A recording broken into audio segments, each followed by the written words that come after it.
Et si on faisait une enquête de cette nature sur les jeunes, elle serait extraordinairement différente. Peut-être sur le thème « je veux plus de voitures », et je considère que c'est un objet inutile, ce qui n'est pas tout à fait vrai, parce que quand on regarde les achats de voitures, l'idée selon laquelle les jeunes n'achètent plus de voitures, c'est vrai entre 18 et 25 ans, mais à partir de 25 ans, c'est un tout petit peu moins vrai que ce qu'on dit. Où j'utilise des nouveaux modes de mobilité.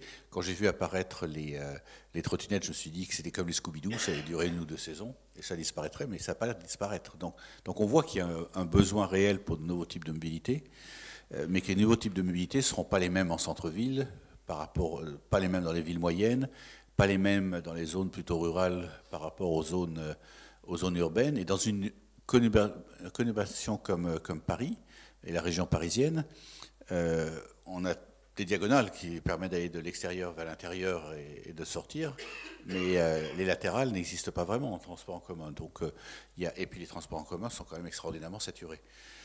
Donc il y a un vrai sujet de mobilité, il y a un vrai sujet de réussir à produire, à concevoir et à produire des produits qui ne coûteront pas plus cher que ce qu'il y a aujourd'hui, donc c'est un vrai défi. Je vais prendre un exemple qui n'a rien à voir avec l'automobile, qui est l'ensemble de la nourriture. Je ne sais pas si vous connaissez 2 startups américaines, l'une qui s'appelle Beyond Meat et l'autre qui s'appelle Impossible Food.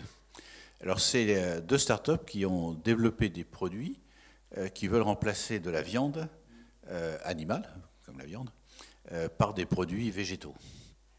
Alors je suis un carnivore invétéré, mais j'ai essayé. Mon fils qui habite New York en a ramené.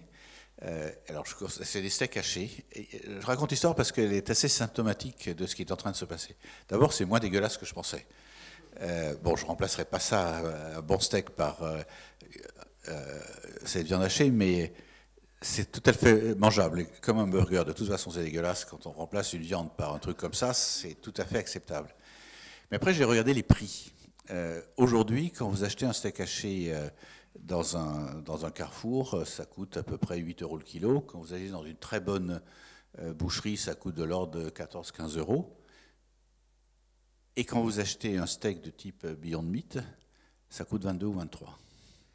Et les proportions sont exactement les mêmes aux États-Unis. Alors, c'est au début, c'est un mouvement, je ne sais pas jusqu'où il ira, mais on voit bien que dans la période initiale, des produits qui sont, paraît-il, plus respectueux de l'environnement, qui sont très innovants, coûtent beaucoup plus cher.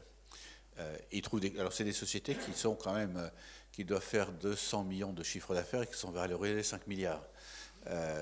Donc on voit quand même qu'il y a un certain engouement, ils ne sont pas encore à la hauteur de Tesla, mais ça va venir.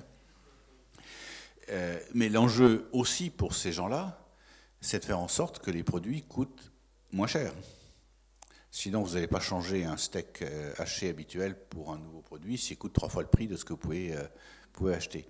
Alors je prends ces 2 exemples parce que dans l'automobile, on voit que, et je suis intimement convaincu, on va y arriver. Dans le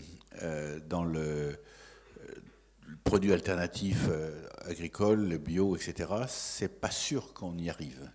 Donc c'est un vrai sujet de société.